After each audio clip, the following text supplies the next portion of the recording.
France Info.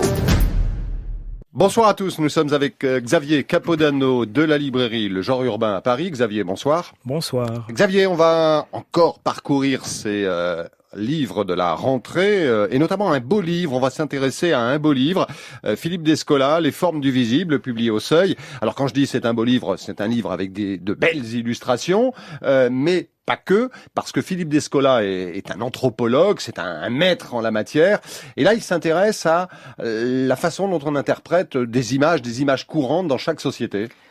Oui, non seulement c'est un beau livre, c'est un grand livre, et on va quand même prévenir vos auditeurs, il va falloir faire un petit effort à la lecture, mais ça en vaut la peine. Et voilà un livre absolument étonnant, d'une culture et d'une profondeur abyssale, qui va tenter d'une ambition folle, de nous montrer que les images, les figures ont leur langage propre, presque autonome, comme la langue parlée, comme l'écrit.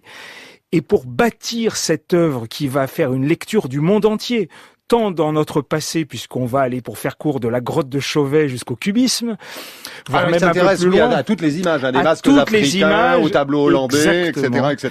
De toutes les images et de toutes les tribus, de toutes les ethnies et de toutes les modes de pensée. Donc il va nous donner une grille de lecture. Je fais très court et je demande pardon d'avance à l'auteur et à l'éditeur parce que c'est bien plus complexe.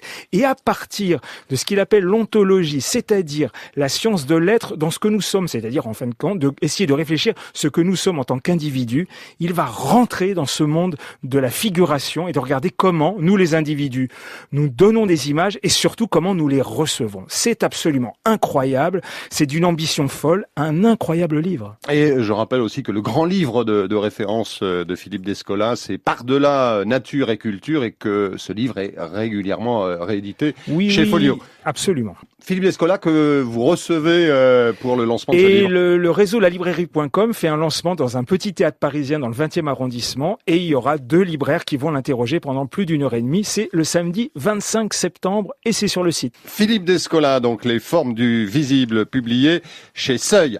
Un roman, celui-ci, chez Liana Levy, et Il dansait le dimanche, de Paola Pigani. Alors, un roman sur le monde ouvrier des années 30. Oui, ça c'est vraiment un de mes coups de cœur. C'est un livre très très beau, très sensible. Et on va suivre, c'est un fil rouge, mais il y aura d'autres personnages. Une jeune femme, Sonia, qui vient de Hongrie et qui va grossir ses rangs de cette France qui rentre de plein pied dans l'industrie triomphante et va créer, entre guillemets, la richesse de ce pays. Et on va suivre évidemment sur son parcours, mais tous les gens qu'elle va rencontrer au sein de l'usine, l'immigration italienne, les Arméniens, et l'ensemble de ces Européens qui ont fait partie de la construction de la France moderne. Et ce qui est très beau dans le livre, c'est que justement, on va voir leurs difficultés, leurs souffrances au travail, c'est très documenté, mais aussi, ils ne se résignent pas. Et le titre est très parlant, puisque évidemment, ils vont toujours essayer d'être dignes par rapport à l'événement. Un très beau livre. Et ils vont danser le dimanche, d'où le titre du livre, Ils dansaient le dimanche, de Paola Pigani chez Liana Levy. Autre roman chez Zulma, de l'espagnol Pablo Martín Sánchez, L'anarchiste qui s'appelait comme moi. Alors là, c'est très clair, très net. Un homonyme et une déclinaison, un roman sur cet homonyme de la part de Pablo Martín Sánchez. Exactement. C'est aussi une coédition avec les éditions de l'Échappée. Oui, voilà, notre auteur va découvrir qu'il y a un homonyme qui a été un anarchiste, qui a été d'ailleurs exécuté à la fin des années 20 dans une tentative de révolution espagnole.